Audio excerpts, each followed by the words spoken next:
Assalamualaikum warga YouTube, bertemu lagi dengan saya si hitam manis. Rasanya tambah hitam gitu. Kalau kemarin lebih manis ya. Apa karena ruangan gitu? Apa karena kurang cahaya gitu? Sepertinya saya tambah hitam ya. Bukan tambah manis, tambah hitam gitu. Ini karena ruangan, saya yakin ini karena ruangan ya. Biasanya saya tidak sehitam ini gitu. Saya sangat yakin saya hitam manis. Ini gara-gara ruangan, gara-gara cahaya ruangan saya jadi hitam. Oke teman-teman, hari ini saya akan berbicara tentang minuman ya, tentang minuman teh telur gitu. Sejarah teh telur gitu.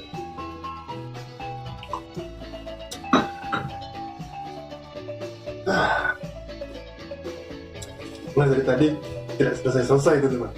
Saya ngomongnya amburadul, grogi gitu. Di sini banyak jinnya gitu. Di sini dulu jin buang anak ya, jadi saya diganggu gitu. Saya tidak bisa fokus. Oke teman-teman, jangan keluar dulu ya, saya bikin lagi yang baru gitu, biar lebih enak dipandang gitu. Istrinya sisa gitu. Jangan keluar dulu, saya bikin yang baru ya. Assalamualaikum warga itu. Bertemu lagi dengan saya si hitam manis. Hari ini kita tidak ke sungai atau ke rimba seperti biasanya, seperti video yang sebelumnya. Ini karena baru cuaca, karena cuaca tidak bagus, sering hujan gitu. Dan kalau dipaksakan pergi ke rimba, ke sungai gitu, terlalu berisiko. Jadi kita sekarang berada di kota gitu, tepatnya di Katip Sulaiman, Kota Padang, Katip Sulaiman. Mungkin teman-teman ada yang kenal nama minuman yang di depan saya ini? Ya, ini namanya teh telur atau teh talu kata orang Padang. Jadi di sini saya akan bercerita sejarah teh telur, teh talu. Bagaimana teh telur ini bisa ada di Minangkabau, jadi minuman favorit di Minangkabau. Ceritanya seperti apa? Jadi ada dua versi cerita teman-teman. Satu di Solo, satu di Bukit Tinggi gitu. Jadi saya lebih meyakini yang dari Bukit Tinggi. Minuman ini sempat menjadi minuman kalangan bangsawan di Minangkabau. Setelah perkebunan teh dibuka oleh Belanda, karena di zaman itu teh dan kopi cukup mahal. Jadi yang bisa membeli teh atau kopi hanya kalangan bangsawan atau kalangan berduit ya di zaman itu. Jadi teh telur ini biasa disebut dengan minuman bangsawan dulu, minuman para datuk-datuk yang mengadakan acara, yang mengadakan pertemuan. Jadi minumannya ini gitu. Jadi tidak semua kalangan dulu yang bisa minum minuman ini. Jadi kalau menurut ceritanya, teh telur ini dari zaman tanam paksa Belanda. Jadi untuk tahunnya saya juga kurang tahu ya. Di zaman itu para pekerja membuat jam gadang. Teman-teman tahu jam gadang kan? Dan sekarang jadi ikon wisata Kota Bukit Tinggi. Jadi jam gadang ini dibangun, materialnya atau bahannya salah satunya menggunakan putih telur gitu. Jadi para pekerja di zaman itu oleh Belanda dikasih teh khusus pekerja ya, karena teh di zaman cukup mahal. Jadi para pekerja ini dikasih teh gitu. Jadi karena mungkin karena sayang dibuang gitu kan, kuning telur dibuang, kuning telur dibuang, putihnya dipakai. Jadi para pekerja ini berinisiatif membuat minuman dari kuning telur gitu. Jadi kuning telur ini dikumpulkan teman-teman,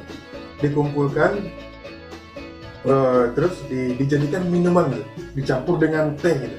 Awalnya cuma kuning telur sama teh gitu. Kuning telur, gula dan teh. Tapi ya asal mulai ini yang bikin minuman ini adalah para pekerja yang membangun jam gadang gitu. Ya bukan dari zaman dari zaman purba ini, dari zaman Belanda ini adanya. Tapi kalau untuk sekarang minuman ini masih bisa dibilang minuman eh, kalangan saudagar atau yang berduit lah. Biasanya kalau pejabat mengadakan pertemuan atau saudagar pulang dari merantau, biasanya mereka minumannya ini tuh teman. Mereka berkumpulnya dengan minuman teh telur gitu. Mereka menjamu teman-temannya dengan minuman teh telur gitu. Jadi kalau teman-teman ada yang belum mencoba teh telur, silakan bikin sendiri ya, karena membikinnya pun tidaklah susah gitu.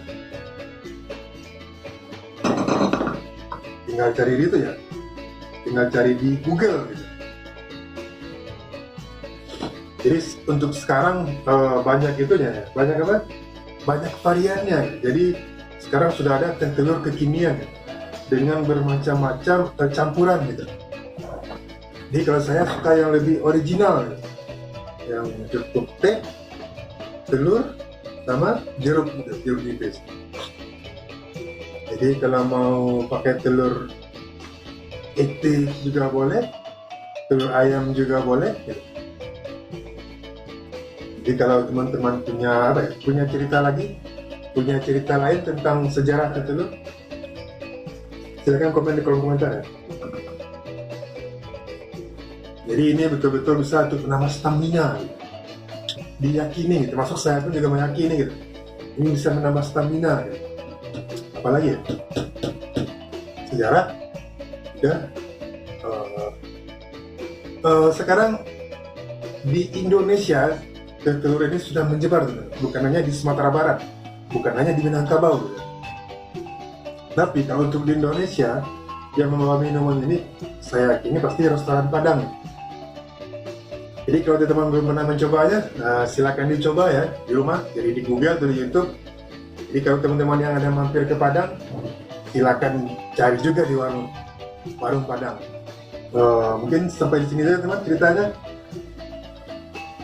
Tidak panjang lebar. Apa lagi ya? Cukup sampai di sini mungkin.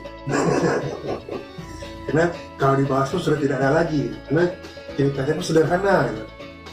Terjadinya di zaman penjajahan Belanda, di zaman tanam paksa gitu. Jadi berterima kasihlah para penikmat teh telur gitu, untuk pekerja yang membangun jam gadang gitu.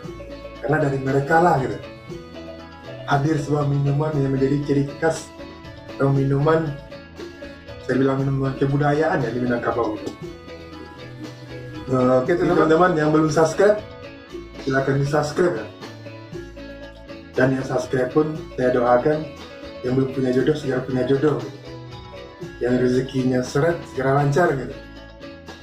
Yang pengen nambah lagi jodohnya silakan, saya doakan juga. Oke teman, sampai bertemu di video selanjutnya. Assalamualaikum warahmatullahi wabarakatuh.